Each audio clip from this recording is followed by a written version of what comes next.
Lots to get to. Very interesting. People, did you see the article in the Washington Post? I said, no, I don't read the Washington. How many of you read the Washington Post? Exactly. Well, did you see a White House spokesman attacked you? I said, a White House spokesman attacked me? That's interesting. If I were a White House spokesman, I would attack me too. I despise Biden. I despise his regime. I despise what they've done to the country. I despise how they treat our armed forces, our police officers. I despise how they're impoverishing Americans. I despise what they're doing on the border. Terrorists coming across, for sure. Well, you don't know that, Mark. I guarantee it. I despise this administration. So if I'm a paid-for Biden hack on the payroll, a staffer, I would attack Mark Levin, too. And I wear it as a badge of honor. Some guy named Andy Bates. Is he from the Bates Hotel, Mr. Producer?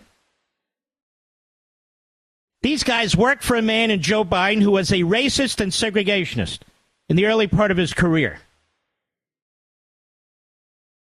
And they look at me. And then the Washington Post. I forget the guy's name. He's the media guy. He's always a sleazeball. Picks up the Media Matters story, picks up what the anonymous CNN person said, regurgitates it. Jeremy Barr. He's the media critic, don't you know? The media, and poor Wolf Blitzer. Can I mention his name, Mr. Producer? Don't ever mention his name. So what is it that Mark did? Let me read you this. This is what I just posted. And just remember this. You are right to hate the media, like the vast majority of Americans do. You are right. You are right all about it. It's a political operation that hates your guts, that hates America and hates Israel. Certainly hates me. And so I'm wearing this as a badge of honor. Bring it on, boys. Bring it on. And I'm going to still kick you in the nuts. Never again, media, whether you like it or not. The media cannot stop lying, using Soros Media Matters to front group as their source and using their spin, the sickening statement from an anonymous CNN spokesman. Why anonymous? And then, of course, the Washington Post, which was silent during most of the Holocaust. And now to top it off, a Biden regime propagandist.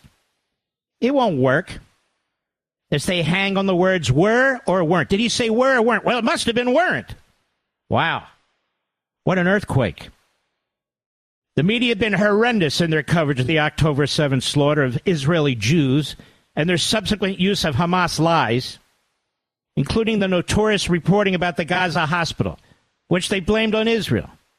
The use of Hamas statistics. It's a terrorist group, including notorious reporting about the Gaza hospital, which they blamed on Israel, and the use, as I said, of those statistics and Biden administration talking points, and I'm going to get to that big time. And the relentless insinuations and worse about Israel and its military killing civilians. It's sickening. The Israelis attacked an ambulance. Hamas immediately says, look, they're killing civilians. The media run with it. Israel says, we're not killing civilians. There were terrorists in that ambulance. The New York Times and Washington Post essentially covered up the Holocaust as it was occurring. The New York Times actually issued a quasi-apology in 2001. The Washington Post still has said nothing, to the best of my knowledge, some 80 years later. But they're worried about the word were or weren't. And the Biden administration is undermining Israel's ability to defeat Hamas while claiming to support it. We saw that coming a long time ago. I am not going to allow the corporate media, the corrupt, partisan propagandists for the Democrats in this administration, and frankly, for Hamas and anti-Semites. I am not going to allow the corporate media and their numerous propagandists to get away with their hate and lies. Period. Never again will the media be free to push a hateful narrative without pushback from me and conservatives like me. They can try and use the words, was it were or weren't? It's got to be weren't. That fits our narrative. To distract from what is really happening and ask a Biden lapdog staffer for his input, but it won't work. And the media and Biden have yet to call any of the members of Congress who would not even vote to condemn what happened to the Jews on October 7th, anti-Semites. No, we can't call them anti-Semites, right, CNN? All but one of whom is a Democrat. That's why. They exist to promote Democrats and Biden.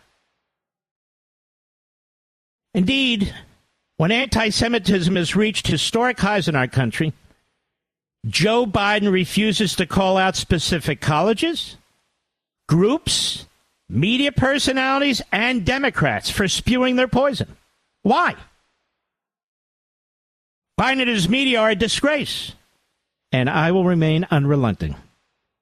I encourage all of you in this audience, people of good faith, who stand for humanity against terrorism and anti-Semitism, to join me in saying to the media, to the Democrat Party, the Biden administration, colleges and universities and their students and professors, never again.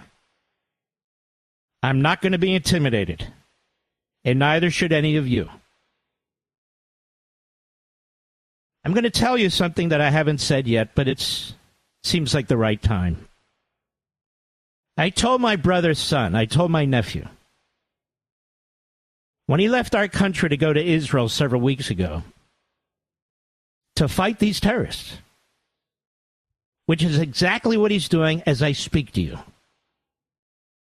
I told him I am not going to sit quietly while the American media turn Israel and its heroic fighters into the perpetrators rather than the defenders, because I knew they would. And true to form, they have. Don't you agree with me, Wolf Blitzer? Apparently not.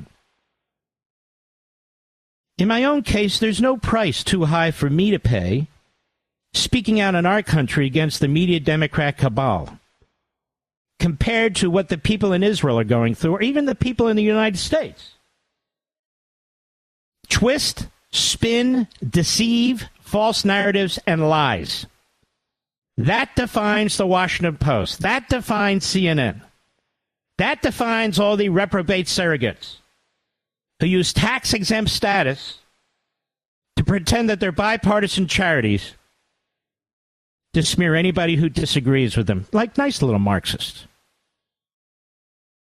That's why the media are despised by a large majority of the people, and rightly so. Jeremy Barr, you want to come on this program? You want to have a chat with me? You enough guts to do it? Let's do it. Wolf Blitzer, you want to come on this program? You want to have a chat with me? Let's do it. Jay Tapper, you want to come on this program? You want to have a chat with me? Let's do it.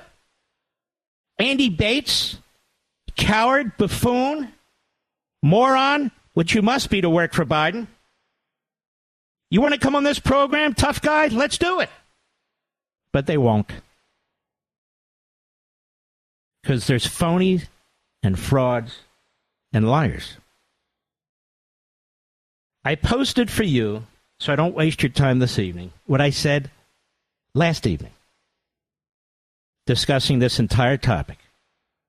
Even though I spent 15 minutes on it, Mr. Booth, something like that, 20 minutes, the Washington Post cherry-picked.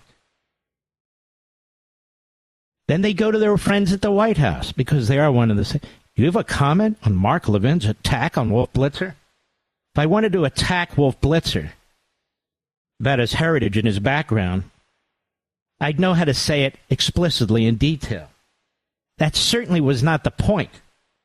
My point is, whether it's him, Tapper, or anybody else in the media, at the Post, the New York Times, CNN, MSNBC, where's your compassion? Where's your humanity? How is it that you're so immoral that you don't know good from evil? How is it that you continue to immediately knee-jerk attack Israel? You know who's killing the civilians in the Gaza Strip. You know how they're killing the civilians in the Gaza Strip. You know they're stealing the food, the medicine, the fuel, taking it from the hospitals and the people there.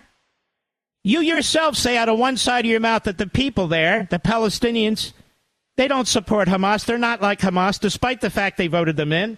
And yet, it's Hamas that controls Gaza. Everything that goes in and out.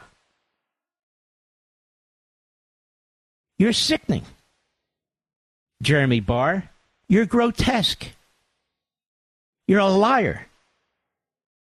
And to take Media Matters spin, which is what they've done to Rush in the past, God bless them. God bless them. Hannity, they do to Fox endlessly, and the media love it. Think of it this way. Why wouldn't the media that accept Hamas's spin, why wouldn't the media that accept what Joe Biden is doing now in undermining the state of Israel, why wouldn't the media that has covered up what's been going on at the border for the longest time, why wouldn't they lie and spin about yours truly? They will. And they do. I want you to go on the internet. And I want you to look up CNN. And I want you to look up the Washington Post. And I want you to look up all the information that's been said about how they have been sleazily attacking Israel even before this war. Who can forget the New York Times, where Donald Trump is holding a leash, and in that leash is a dog. No, excuse me. It's the Prime Minister of Israel. That's anti-Semitism. Who can forget that? They do. Who can forget that the New York Times covered up the Holocaust? They do. You think I'm going to sit here with this platform and other platforms, or even with no platform, and watch this happen a second time? We don't need historians to write about what happened on October 7th and how the media covered for the enemy. Why didn't people speak out in the 1940s? I can't answer that. But I'm speaking out right now. And there's not a damn thing any of these bastards are going to be able to do about it. Not one of them. And to show you how pathetic they are, did he say were or weren't? I'm not the one voting down resolutions condemning terrorists. That's their party. I'm not the one marching in the streets with swastikas, talking about the elimination of Israel and the obliteration of the Jews. That's their party. I'm not the one covering for the Biden administration, two-faced, backstabbing Blinken and the rest, who out in the public talk about their great support for Israel and then behind the scenes are undermining them every step of the way. What kind of army can fight a war when it's told that you're surrounded the enemy? Now we need a ceasefire. You hear it from Durbin, you hear it from Blinken, you hear it from Biden, and you know who else hears it? The enemy hears it. Communist China hears it. Fascistic Russia, the inbred in North Korea, the Islamo-Nazi regime in Tehran, and of course Hamas and Hezbollah. They hear the United States of America speaking through the executive branch, speaking through the Democrat Party, speaking through the American media, pressuring Israel to let the terrorists go. And now they're leaking it all over the media that they're pressuring Israel to back off. The same media, the same sickening, pathetic, in many ways anti-Semitic, anti-American media that turns on you, conservatives, and me. They mean nothing. They're irrelevant.